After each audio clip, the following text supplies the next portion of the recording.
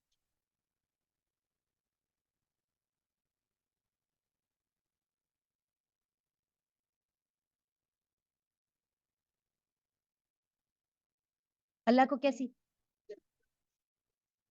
جنت سے جانے کی، اور یس بھی کر سکتا ہو، نو بھی کر سکتا ہو، دل چاہ رہا ہے کچھ اور کرنے کا.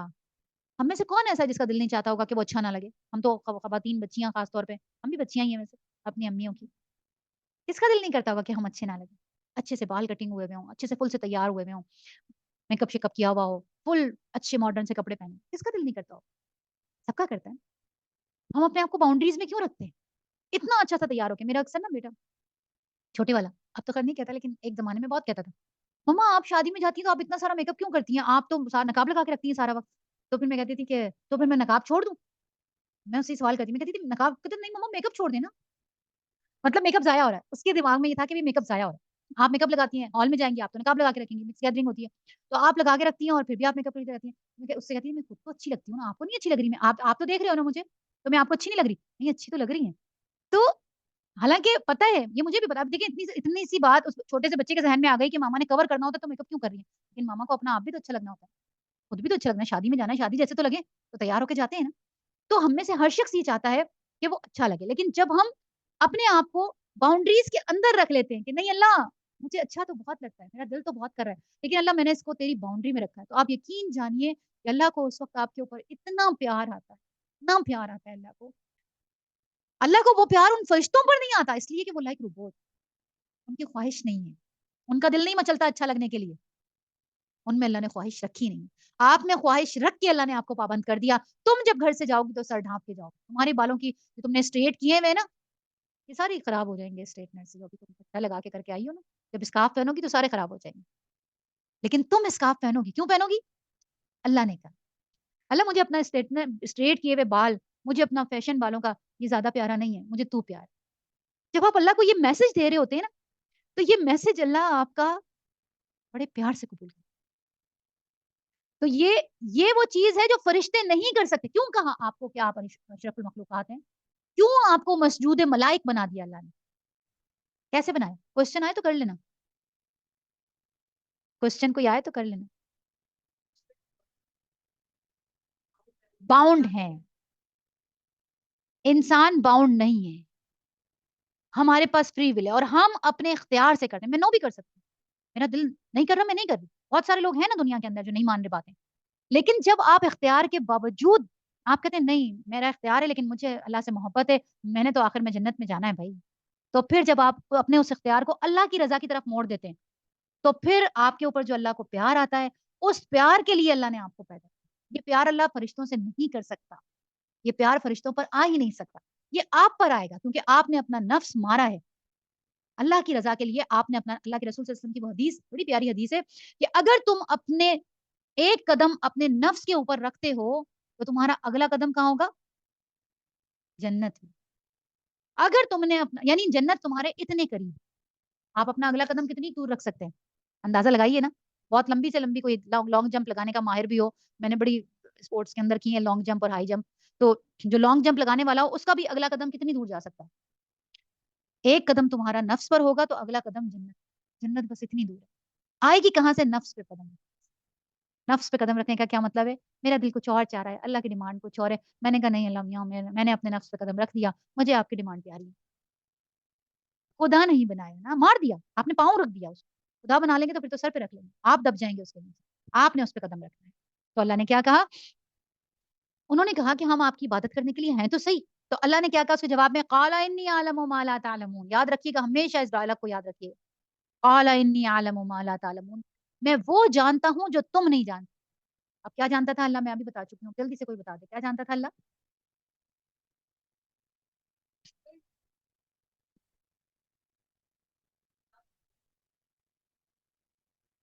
جو اللہ کے بندے ہوں گے، مجھے ہیرے چاہیے. بس شارٹ فارم میں آپ کو بتا دوں اللہ کیا کہتا ہے، انی عالم و مالا تعلمون، میں وہ جانتا ہوں جو تم نہیں جانتے. میں یہ جانتا ہوں کہ انہی کوئلوں کے اندر سے میں ہیرے نکالوں گا اور اپنی جنتوں کو سجاؤں. تو اللہ فرماتا ہے کہ جب یہ ڈائلاگ ہو گیا ان کا آپس کے اندر تو پھر اللہ تعالیٰ نے فرشتوں کو، اب دیکھیں یہ جو ہم بار بار اللہ تعالیٰ فرشتوں سے پوچھتا ہے نا، 2 شفٹیں ہوتی ہیں فرشتوں کی، ایک فجر کے وقت، ایک عصر کے وقت. عصر کے وقت جو فرشتے واپس جاتے ہیں اللہ کے پاس، اللہ ان سے پوچھتا ہے میرا بندہ کیا کر رہا تھا؟ اللہ کو نہیں پتا. کیوں پوچھتے ہیں؟ فساد برپا کرے گا. اللہ کہتا ہے دیکھ فساد برپا کرنے والے کو کیا کر رہا تھا جب تم آئے وہاں سے؟ اللہ جی عصر کی نماز پڑھ رہا تھا. اچھا تو آ گئے. اب دوسرے والے فرشتے صبح فجر میں آ رہے ہیں. ہاں بھائی کیا تم آئے تو میرے بندہ کیا کر رہا تھا؟ اللہ جی نماز پڑھ رہا تھا. دیکھ لو یہ وہی ہے جس کے لیے تم کہتے تھے فساد برپا کرے گا. فرشتوں سے پوچھنے کا بار بار کیا مقصد ہے؟ اللہ نہیں جانتا؟ سب جانتا. اللہ کو بتانا مقصود ہے اور اپنے اس مخلوق کے اوپر فخر کرنا مقصود ہے کہ میرا یہ جو پروجیکٹ تھا دیکھو کیسا جا رہا ہے. ہم میں سے بھی جب کوئی پروجیکٹ بنا رہا ہوتا ہے تو وہ فخر کر رہا ہوتا ہے، خوش ہو رہا ہوتا ہے، کامیاب ہو جاتا ہے تو اللہ ایسے اپنے کامیاب لوگوں کو دکھا کر کہتا ہے دیکھو جس دن عرفہ کا میدان ہوتا ہے اور جس دن لوگ مٹی کی حالت میں لتے بندے اللہ کے آگے جھک رہے ہوتے ہیں تو حدیث میں آتا ہے کہ اللہ تعالیٰ فرشتوں کو گواہ بناتا ہے، بلاتا ہے سارے فرشتوں کو، بلا کے کہتا ہے یہ جو تمہیں نظر آ رہے ہیں نا لاکھوں کی تعداد میں، یہ 2 چادروں میں لپٹے ہوئے لوگ تمہیں نظر آ رہے ہیں اور ان کے پیر دیکھو مٹی سے کیسے گرد آلود ہوئے اور یہ زخمی ہوئے ہیں لٹرلی. میں نے پچھلے سال جو ہمارے ساتھ آج پہ بچیاں تھیں جو تھیں پچھلے سال انتظامات انہوں نے بہت رکھے ہوئے تھے، لوگ بہت زیادہ تھے اور انتظامات اتنے اچھے نہیں تھے تو بہت لوگوں کو چلنا پڑا. بخدا میں نے ینگ بچیاں آئی ہوئی تھی، میں نے ان کے پیروں میں اتنے بڑے بڑے چھالے دیکھے، زخم پھٹے ہوئے دیکھے. وہ بچیاں چل چل کے ان کے زخم پھٹ گئے، چھالے پھٹ گئے. تو اللہ ان لوگوں کو دیکھ کے فرشتوں کو بلاتا ہے، کہتا ہے آؤ اور ان کو دیکھو یہ یہاں پہ کسی دنیاوی گھومنے پھرنے کی غرض سے نہیں آئے، یہ صرف میری چاہت میں آئے. یہ لاکھوں روپیہ لگا کر اپنے پیروں کے زخموں کے ساتھ، اپنے ٹوٹے ہوئے بدن کے ساتھ، اپنے گھروں کی آسائشوں کو چھوڑ کر، اپنے بہن بھائیوں کو، اپنے ماں باپ کو، اپنے چھوٹے چھوٹے بچوں کو چھوڑ کر یہ میرے لیے آئے ہیں. تم گواہ رہنا میں نے ان کو سب کو بخش دیا. اللہ کیوں فرشتوں کو گواہ بناتا ہے؟ یہ ہے وہ آیا. سمجھا کریں اور لنک کیا کریں ساتھ اس جب کوئی ایسی حدیث پڑھتے ہیں. اللہ کہتا ہے کہ پھر اس کے بعد اللہ تعالیٰ نے کیا کیا؟ اللہ تعالیٰ نے کہا کہ اس کے بعد اللہ نے آدم کو ساری چیزوں کے نام سکھائے اور پھر انہیں فرشتوں کے سامنے پیش کیا اور فرمایا اگر تمہارا خیال صحیح ہے کہ کسی خلیفہ کے تقرر سے نظام بگڑ جائے گا تو ذرا ان چیزوں کے نام بتاؤ. انہوں نے عرض کیا اللہ ہمیں تو نام نہیں پتا، سبحانک لا علم لنا الا ما علمتنا. اللہ ہم تو بس اتنی بات جانتے ہیں جتنی آپ نے بتائی ہے، ہم کدھر سے اپنی طرف سے کوئی بات بتا سکتے ہیں. اب آپ دیکھیں فرشتوں کا کیا حال ہے، ریسرچ نہیں کر سکتے کیونکہ اختیار ہی نہیں ہے. انسان کو اللہ نے عقل دے دی، انسان کہاں تک پہنچ گیا؟ مریخ پہ جانے کی تیاری کر رہا ہے اور کیا کیا ایکسپلور کر رہا ہے. کہاں سے کر رہا ہے یہ؟ اللہ نے جو عقل دی ہے. فرشتے نہیں کر سکتے. فرشتوں کو اللہ تعالیٰ نے جس کام پہ لگا دیا بس وہ وہی کام.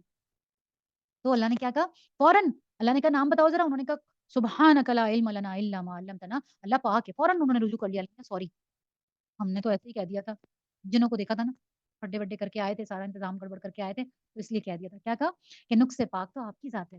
فوراً رجوع کر لیا. ہم تو بس اتنا علم رکھتے ہیں جتنا آپ نے ہم کو دے دیا. حقیقت میں سب کچھ جاننے اور سمجھنے والا آپ کے سوا کوئی نہیں. یعنی آپ نے ان کو بنایا ہے تو واقعی کوئی بات ہے جو نہیں. یعنی ہم نے جو آپ سے آرگو کیا تھا، آرگومنٹ کیا تھا، وہ ہم نے واپس لے لیا. فرشتے فوراً پیچھے ہو اور کیا کہا پھر اللہ نے آدم سے کہا تو میں نے ان چیزوں کے نام بتاؤ. جب اس نے ان کو ان سب کے نام بتا دیے تو اللہ نے فرمایا میں نے تم سے کہا نہیں تھا کہ میں آسمانوں اور زمین کی ساری حقیقتیں جانتا ہوں جو تم سے مخفی ہیں، یعنی چھپی ہوئی ہیں تم سے، اور جو کوئی تم ظاہر کرتے ہو وہ بھی مجھے معلوم ہے اور جو کچھ تم چھپاتے ہو اسے بھی میں جانتا ہوں. پھر جب ہم نے فرشتوں کو حکم دیا کہ آدم کے آگے جھک جاؤ تو وہ سب جھک گئے مگر ابلیس نے انکار کر دیا. اب یہاں پہ ایک سوال پیدا ہوتا ہے، حکم تو فرشتوں کو دیا جا رہا تھا، ابلیس کیا تھا؟ تو یہ فرشتوں کے ساتھ کیا کر رہا تھا؟ نہیں فرشتہ نہیں تھا، یہ تو جن تھا. یہ کیوں تھا اوپر؟ یہ اپنی عبادتوں کی وجہ سے اللہ کے ساتھ اتنا اس کا قرب ہو گیا تھا کہ جب زمین کے اندر اور جو جنات تھے انہوں نے ادھم مچایا، سب کچھ کیا تو اللہ تعالیٰ نے اس کو آسمان پر بلا لیا اور یہ فرشتوں کو سکھایا کر استاد تھا. کچھ روایات سے یہ بھی بتاتا ہے کہ یہ باقاعدہ فرشتوں کا استاد تھا کیونکہ اس کے پاس بھی دماغ تھا نا. فرشتوں کو تو اللہ تعالیٰ نے بس جو فیڈ کر دیا، فیڈ ہوا وہ اس کے حساب سے چلیں. انسان اور جنات ان کا دماغ ہے، یہ اپنے دماغ سے لاتے ہیں، یہ اس حساب سے چلتے ہیں. تو یہ ابلیس فرشتوں کی محفل کے اندر ان کے ساتھ بیٹھا ہوا تھا. اللہ تو کہہ رہا ہے فرشتوں کو کہا کہ جھک جاؤ اور ذکر کر رہا ہے ابلیس نہیں جھکا. تو یہ ساتھ تھا اور کیا کہا واستکبر، وہ اپنی بڑائی کے گھمنڈ میں پڑ گیا. وکان من الکافرین، کیا کہا وہ اپنی بڑائی کے گھمنڈ میں پڑ گیا اور نافرمانوں میں شامل. جو بھی بڑائی کے گھمنڈ میں پڑے گا وہ کہاں جائے گا؟ نافرمانی کی. میں نے آپ کو بالکل ابتدا میں جو پہلی آیت قرآن کی پڑھی تھی کیا پڑھی تھی؟ الحمدللہ رب العالمین. اور کیا کہا تھا آپ کو؟ تکبر سے بچنے والی، غرور سے بچنے والی، بڑائی سے بچنے والی، گھمنڈ سے بچنے والی پرفیکٹ آیت جو ہے وہ ہے الحمدللہ. جب آپ اپنی ساری کامیابیاں، اپنی بڑائیاں، اپنی جتنی چیزیں ہیں ان کو جب رخ موڑ کے اللہ کی طرف لے جاتے ہیں تو آپ کے اندر سے میں ختم، خلاص، میں تو ہوئی نہیں نا کچھ بھی، میں کیا ہوں؟ اللہ نے دیا ہے، آپ کا غرور ختم ہو گیا۔ اس نے کیا کہا؟ اس نے کہا میں آگ سے بنا ہوں، میں اس سے بڑھتر ہوں، آ گئی نا میں، جہاں میں آئے گی نا وہ مروا دے، یہ بات یاد رکھیں، یہ فارمولا ہے، اس کو اچھے سے ذہن نشین کریں کہ میں نہیں آنی، اللہ، میں اگر کامیاب ہوں تو اللہ کی وجہ سے، میں اگر کوئی چیز حاصل کر چکا ہوں تو اللہ کی وجہ سے، میری کوئی صلاحیت ہے تو وہ اللہ کی وجہ سے، جب یہ کر دیں گے تو یہ تکبر، یہ غرور، یہ سب کچھ آپ کا ختم۔ تو پھر اللہ تعالیٰ نے کیا کہا کہ وہ اپنی بڑائی کے گھمنڈ میں پڑ گیا اور نافرمانوں میں شامل ہے۔ یہاں تک کر لیں، پھر کل کر لیں گے اگر آپ لوگ لیٹ ہو رہے ہیں تو، ہے نا؟ ٹھیک ہے، ٹھیک، بس یہاں تک کر لیتے ہیں پھر آگے کر لیں۔ وآخر دعواہم ان الحمد للہ رب العالمین وصلی اللہ تعالی علی خیر خلقہ وصحبہ اجمعین برحمتک یا ارحم الراحمین آمین یا رب العالمین۔ اصل میں شروع کے اندر اس لیے تشریح کرنی زیادہ ضروری ہوتی ہے کہ قرآن پاک کے اندر بعد میں دہرائے جائیں گے مضامین، ریپیٹ ہوں گے، یہ جو پہلی دفعہ آ رہے ہیں یہاں پہ تشریح کرنی بہت ضروری ہے۔ یہ آپ لوگوں کو کلیئر ہو گیا انشاءاللہ تعالیٰ، آگے جا کے پھر ہم صرف حوالہ دیں گے کہ وہ ہم نے ڈسکس کیا تھا اور پھر ہم آگے نکل جائیں۔ تو شروع کے ایک دو پارے آپ لوگوں کو تھوڑا سا لگے گا کہ ہم لیٹ جا رہے ہیں، لیکن پھر بعد میں ہم انشاءاللہ اپنے آپ کو اس حساب سے کر لیں گے۔ دعا کر لیں۔ سبحان اللہ و بحمدہ، سبحان اللہ العظیم، سبحان اللہ و بحمدہ عدد خلقہ و رضا نفسہ و زنۃ عرشہ و مداد کلماتہ۔ ربنا ظلمنا انفسنا وان لم تغفر لنا وترحمنا لنکونن من الخاسرین۔ ربنا لا تزغ قلوبنا بعد إذ هديتنا وهب لنا من لدنك رحمة إنك أنت الوهاب۔ یا ارحم الراحمین، یا پاک پروردگار، یا رحمان، یا رحیم، یا مولا کریم، آپ کے لیے جمع ہوئے، آپ کے رمضان کے اندر آپ کے قرآن پہ فکر اور تدبر کرنے کے لیے بیٹھے، آپ کے لیے محفل سجائی پروردگار، جو کچھ بھی پڑھا اور سنا اس پر عمل کرنے والا بنا اور اس کو اپنی بارگاہ میں بڑھا چڑھا کے قبول کیجیے۔ اور اللہ روزے کی حالت میں ہم جو یہ عبادت کرتے ہیں، یہاں بیٹھ کے پڑھ رہے ہیں، اس کو آسان کر دے ہماری، اور اس کو ہماری آنکھوں کا نور اور دل کی ٹھنڈک بنا دے، اور اس پر ہمیں عمل کرنے والا بنا دے۔ اور یا ارحم الراحمین، ہمارے اس رمضان کو ہماری زندگی کا بہترین رمضان بنا، ہم سے ہماری نیکیاں قبول کر لینا اور ہم سے بہترین نیکیاں کروانا پروردگار۔ یا ارحم الراحمین، اہل غزہ پر اپنا رحم اور کرم کر دے اللہ۔ یا ارحم الراحمین، ان کی آزمائشیں ختم کر دے اللہ، دشمنوں کی چالیں انہیں پر الٹ دے پروردگار۔ یا ارحم الراحمین، وہاں پہ امن کر دے اللہ۔ یا ارحم الراحمین، ہماری دعائیں ان تک پہنچا دے پروردگار اور ہماری دعاؤں کو قبول کر لے مالک۔ یا ارحم الراحمین، ہمارے گناہوں کو معاف کر دے، ہم سے راضی ہو جا اللہ، ہم سے وہ اعمال کروا پروردگار جو تجھے راضی کرنے والے، اور اس رمضان میں ہم اپنی بخشش کروانے والے ہوں اللہ، اور ہمارے سارے گناہوں کو ہم سے دور کر دے اللہ، ہم سے راضی ہو جا، ہماری اولادوں کو ہمارا معاون بنا دے، ہماری اولادوں کو ہمارا صدقہ جاریہ بنا دے اور ہمیں اپنے ماں باپ کے لیے صدقہ جاریہ بنا دے۔ یا ارحم الراحمین، یا پاک پروردگار، ہر اس چیز کا تقاضا کرتے ہیں جس کا تقاضا محمد صلی اللہ علیہ وآلہ وسلم نے آپ سے کیا، اور ہر اس چیز سے پناہ مانگتے ہیں جس سے پناہ محمد صلی اللہ علیہ وآلہ وسلم نے آپ سے مانگی۔ یا ارحم الراحمین، یا پاک پروردگار، جو بیمار ہیں ان کو شفا یاب کر، جو بے روزگار ہیں ان کو حلال روزی دے۔ یا ارحم الراحمین، جو بے اولاد ہیں ان کو نیک اور صالح اولاد عطا فرما۔ یا اللہ، جو پریشان ہیں ان کی پریشانیاں دور کر، اور یا اللہ جو بچے اور بچیاں ہیں ان کو نیک اور صالح جوڑے عطا کر، ایسے جوڑے بھیج اللہ جو ان کا ہاتھ تھام کر جنتوں تک جائیں، اور ایسے جوڑے بھیج اللہ جو ان کی عزت اور محبت اور قدر کرنے والے ہوں۔ اللہ، دنیا کی بھی ساری بھلائیاں تجھ سے مانگتے ہیں اور آخرت کی بھی ساری بھلائیاں مانگتے ہیں، اور اللہ ہمیں جب اپنے پاس بلائے تو اس حال میں بلانا اللہ کہ تو ہم سے راضی ہو اور ہم اپنے انجام سے خوش ہوں۔ آمین یا رب العالمین، وصلی اللہ تعالی علی خیر خلقہ وصحبہ اجمعین برحمتک یا ارحم الراحمین آمین۔ السلام علیکم۔ جی جی، بالکل۔